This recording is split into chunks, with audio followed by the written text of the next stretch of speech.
বছর পর গ্রামে ঈদ, শিকড়ে ফিরছেন বাবর। ফিরোজাতেই এবার ঈদ, খালেদা জিয়ার ঈদ উদযাপন ঘিরে বাড়তি নজর। নির্বাচনের তারিখ ঘোষণা, এনসিপির প্রতিক্রিয়ায় কি উঠে এলো? চাঁদাবাজি নিয়ে যা বললেন রিজভী। এতক্ষণ শুনছিলেন সংবাদ শিরোনাম, এবারে বিস্তারিত।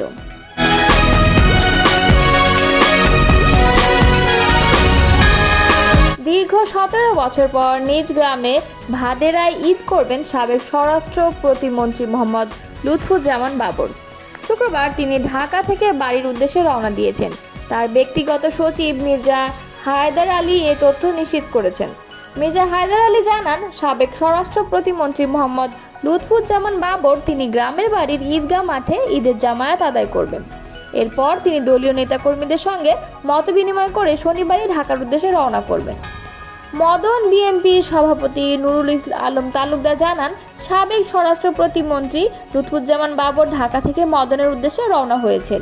17 বছর কারাভোগের পর শনিবার গ্রামের বাড়িতে তিনি পবিত্র ঈদ উল আজহা উদযাপন করবেন। 17 বছর কারাভোগ থেকে ঈদ উদযাপন করেছেন এমন নেতা বাংলাদেশে আছে কিনা আমার জানা নেই। বাবর সাহেব নিজ এলাকায় ঈদ করবেন এমন সংবাদ শুনে মদনের নেতাকর্মী থেকে শুরু করে সাধারণ জনগণের মধ্যে আনন্দের জোয়ার বইছে। পবিত্র ঈদের নামাজ আদায়ের পর তিনি বিএনপি ও সহযোগী সংগঠন নেতাকর্মীদের সঙ্গে ঈদ শুভেচ্ছা বিনিময় করবেন। এ নেতা 1991 সালে বাংলাদেশের জাতীয়তাবাদী দল ধানের শীর্ষে প্রতীক নিয়ে নেত্রকোনা 4 আসন থেকে সংসদ সদস্য নির্বাচিত হন।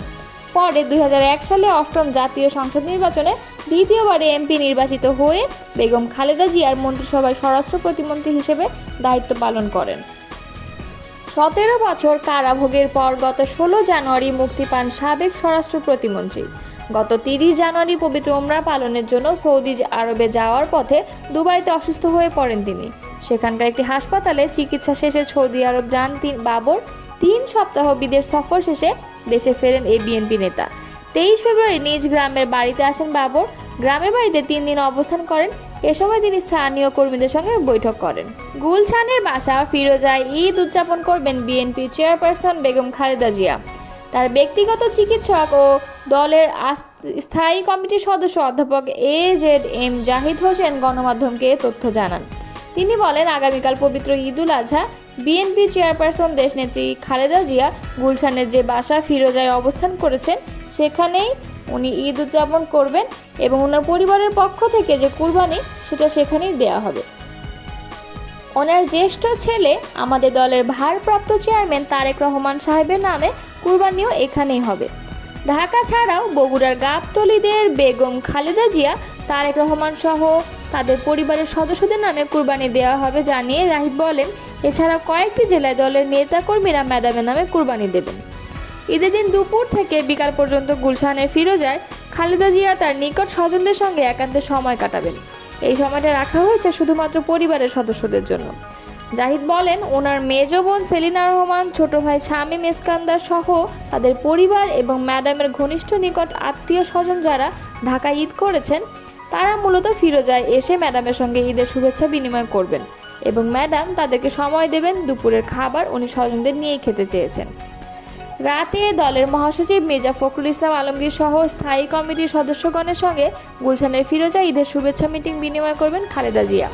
বিএনপি স্থায়ী কমিটির সদস্য AZM জাহিদ বলেন, এখানে মনে রাখতে হবে ওনার যে জ্যেষ্ঠ সন্তান বিএনপির ভারপ্রাপ্ত চেয়ারম্যান তারেক রহমান সাহেব, ওনার অ্যাকচুয়ালি ঈদ হচ্ছে 6 জুন, মানে আজকে শুক্রবার লন্ডনে ঈদ উল আজহা উদযাপন হচ্ছে। ইতোমধ্যে তারেক সাহেব দলের নেতাকর্মীদের সঙ্গে ঈদগাহে ঈদের নামাজ আদায় করেছেন। ভারপ্রাপ্ত চেয়ারম্যানের সঙ্গে ওনার সার্বক্ষণিকভাবে যোগাযোগ আছে। সেই অনুযায়ী ছেলের সঙ্গে মায়ের শুভেচ্ছা বিনিময় বা ওনাদের মধ্যে যে ঈদ আনন্দ ভাগাভাগি করে নেওয়া সেটা ওনাদের মতো করে নিয়েছেন। শুক্রবার সকালে লন্ডন থেকে তারেক রহমান টেলিফোনে মাকে ঈদ মুবারক জানিয়েছেন এবং পুত্রবধূ ও নাতনিদের সঙ্গেও কথা বলিয়েছেন খালেদা জিয়াকে। আগামী এপ্রিলের প্রথমার্ধে যে কোনো দিন জাতীয় নির্বাচন হবে বলে ঘোষণা দিয়েছেন অন্তর্বর্তী সরকারের প্রধান উপদেষ্টা অধ্যাপক ডক্টর মোহাম্মদ ইউনূস। এরপরই নির্বাচনের তারিখ নিয়ে নিজেদের বক্তব্য জানিয়েছে জাতীয় নাগরিক পার্টি। শুক্রবার এনসিপির সদস্য সচিব আক্তার হোসেন দলের পক্ষ থেকে গণমাধ্যমের কাছে এ বক্তব্য তুলে ধরেন। তিনি বলেন, আমরা প্রত্যাশা করেছিলাম জুলাই সনদ ও জুলাই ঘোষণাপত্রের আনুষ্ঠানিকতা শেষে জাতীয় নির্বাচনের সময়সীমা নিয়ে অন্তর্বর্তী সরকার দিক থেকে সুনির্দিষ্ট বক্তব্য আসবে। তারপরও প্রধান উপদেষ্টা আগামী বছরের এপ্রিলের মধ্যে নির্বাচনে যে সময়সীমার কথা বলেছেন আমরা তাতে সম্মত। এনসিপি নেতা বলেন, যদি এ সময়কালের মধ্যে জুলাই সনদ, জুলাই ঘোষণাপত্র ও সংস্কার বাস্তবায়নের ব্যাপার কার্যকর পদক্ষেপ নেওয়া হয় তাহলে ঘোষিত সময়ে নির্বাচনের বিষয়ে আমাদের পক্ষ থেকে কোনো আপত্তি নেই। জুলাই গণ অভ্যুত্থানের নেতৃত্ব দেয়া তরুণদের উদ্যোগে গঠিত রাজনৈতিক দল এনসিপি বিভিন্ন সময়ে একই সঙ্গে জাতীয় নির্বাচন ও গণপরিষদ নির্বাচন দাবি করেছে। জাতীয় নির্বাচনের আগে স্থানীয় সরকার নির্বাচনের দাবিও জানাতে দেখা গেছে দলটিকে। এছাড়া নির্বাচন কমিশন পুনর্গঠনের দাবিও তারা সামনে এনেছে। বিএনপি সিনিয়র যুগ্ম মহাসচিব রুহুল কবির রিজভী বলেছেন, দিন দিন চাঁদাবাজি ও ছিনতাই বাড়ছে। পুলিশ এখন প্রোঅ্যাক্টিভ নয়, ঢাকা মহানগর ছিনতাইয়ের অভয়ারণ্যে পরিণত হয়েছে। মোহাম্মদপুর, মিরপুর যেন ছিনতাইয়ের মহারাজ্য। শুক্রবার দুপুরে নয়াপল্টনে বিএনপির কেন্দ্রীয় কার্যালয়ের সংবাদ সম্মেলনে এসব কথা বলেন তিনি। রিজভী বলেন, জনগণ চায় আইনের শাসন, তিনবেলা খাবারের নিশ্চয়তা। মানুষ আশা করেছিল অন্তর্বর্তী সরকারের আমলে শান্তিতে থাকবে, ভোগান্তি কমবে, কিন্তু গত 3 দিনে মহাসড়কে যানবাহন আটকে গেছে। কোনো সড়কে 20 থেকে 25 কিলোমিটার যানজট। এর পাশাপাশি রয়েছে অতিরিক্ত ভাড়া আদায় ও চাঁদাবাজি। তিনি বলেন, সরকার আগে থেকে ব্যবস্থা নিলে সড়কে এমন দুর্ভোগ হতো না। সরকারের যদি আন্তরিকতা থাকে তাহলে কেন দুর্ভোগ কমছে না?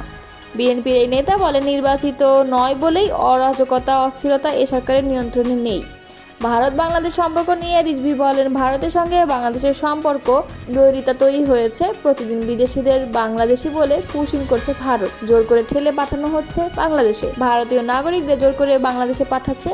ভারত বাংলাদেশ সহ প্রতিবেশীদের সঙ্গে ভালো সম্পর্ক রাখতে চায় না। পুশিং করা বাণিজ্য নিষেধাজ্ঞায় তা প্রমাণ করে। বাংলাদেশের সরকার নিশ্চুপ কেন? জনমনে সেই প্রশ্ন উঠেছে। ঈদের আগে অনেক কারখানায় শ্রমিকদের বেতন বোনাস পরিশোধ করা হয়নি উল্লেখ করে বঞ্চিত শ্রমিকদের ন্যায্য পাওনা বুঝিয়ে দিতে সরকারের প্রতি আহ্বান জানান রিজভী।